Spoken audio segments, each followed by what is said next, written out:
learning to forgive and to let go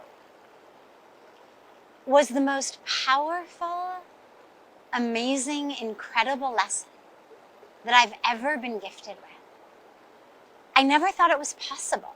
I never actually thought that I could really be free of the struggles, of the challenges, of the experiences that I had had.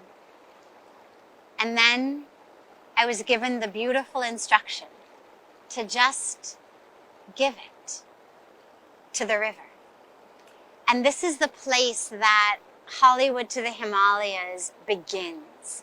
And it's such a really precious joy to share it with you, sitting here on the banks of Ganga, where it all happened, where I walked into the river and was able, by grace, to actually let go, to actually become free. So this goes back now more than 25 years. This is September of 1996. Puyja Swamij. This was me speaking to Puyja Swamij. Puyja Swamij, I whispered, fear runs my life. I have a sense of anxiety all the time, even when I don't know what I'm afraid of. You fear because you don't trust, he said, after a brief pause. I thought he would continue, but he didn't. Just that, lack of trust. Swamiji, really horrible things have happened to me that have made me unable to trust. And I told him the full story of my 25 years, childhood, sexual abuse and abandonment, struggles with bulimia, for which I was hospitalized several times. It was a story I had told many times throughout my life, and it never failed to elicit sympathy, open arms, and praise for how strong I am. But Swamiji just looked at me and he asked, "Are you going to take this to the grave with you?" Oh God, no, I thought. Of course not. Are you going to let it go on your deathbed, just before you die? No, of course not, I replied. I don't want to take this unbearable pain to my deathbed. Will you let it go a week before you die? Maybe a month before you die? He continued to ask, never shifting his gaze from its lock on my heart. He continued to look at me calmly, with neither sympathy nor judgment. His presence stretched so wide, it was able to hold the love that poured from his eyes, the pain I had experienced, and even the perpetrator, Manny, my biological father. In Swamiji's gaze, there was room for everything. He said, "You are waiting for someone to come and draw the line for you. You are waiting for someone to come and say, now you can be done. But no one will do that. You must draw the line yourself. The choice is yours. You can carry this pain to the grave. You can give it up on your deathbed, a week before you die, or a month before you die. Or," he continued, "you can give it up tonight." Tonight?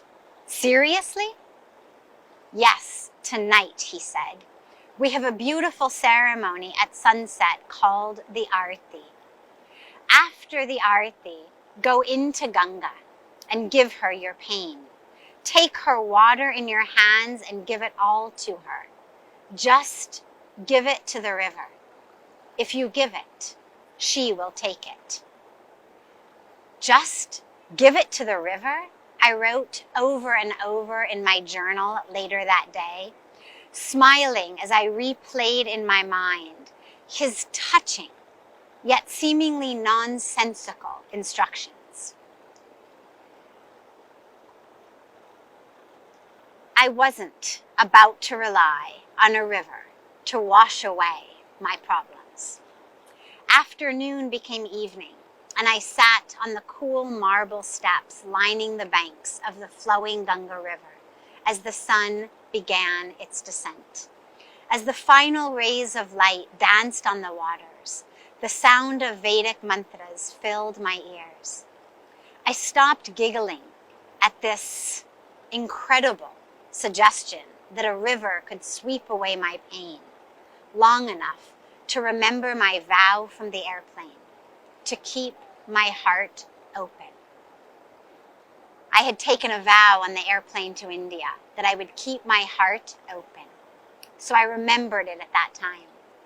To mock an instruction as seemingly useless as the one I had received today might be breaking my vow at the very moment it was most needed, particularly as this instruction had come from the mouth of someone revered as the divine, as an enlightened master, and particularly as my breath had stopped when he said it. Perhaps this was the reason I had come to India. During the evening light ceremony called the Arati, I allowed myself to be swept away by the song, the music, the chanting, the fire, the flowers. After the ceremony, as the guests began to disperse, I walked calf deep into the river. The moon was rising over the mountains and glistened on the surface of the sacred waters of the Ganga. The current tugged so forcefully on my legs that I wondered if I would have to give not only my pain, but also my entire body to this river. As the chanting dissipated in the background and the flow of the river tried to wrest my feet from its sandy bottom, I entered a silence so deep it was a place in itself, wrapping me in its arms. In that place of silence, I bent down into the water and carried out Swamiji's instructions. I cupped the river's water in my hands and offered all of my pain, all of my tears, all of my fear into the water that I held in my two hands. Please, you must forgive him, Swamiji had said. Give your anger and grudges to the water and then pour it back into the river. I stood up to my knees in Mother Ganga until the moon was directly overhead, all the while calling forth every image that had ever caused me pain, that had ever caused me to dissociate, that had propelled my head into a toilet vomiting. I recalled countless images that had formed the background of my life. And then, in the midst of these images, I saw him, my biological father, Manny. And from this place of imperturbable silence, I saw not a monster, but a troubled man who had made mistakes. I saw the violence and the sin he wrought upon me as simply mistakes of this disturbed being. I saw a man now far away who could no longer harm me, whose life was just as haunted by these choices as mine. And I saw a man who loved me despite his inability to express it. I saw a man I could forgive. Tears mixed with the water in my hands, and I prayed and cried and prayed and cried, all in silence. These were tears not of yesterday, but tears of today. Tears of release rather than tears of terror. Knowing I needed to embrace what is rather than what might have been.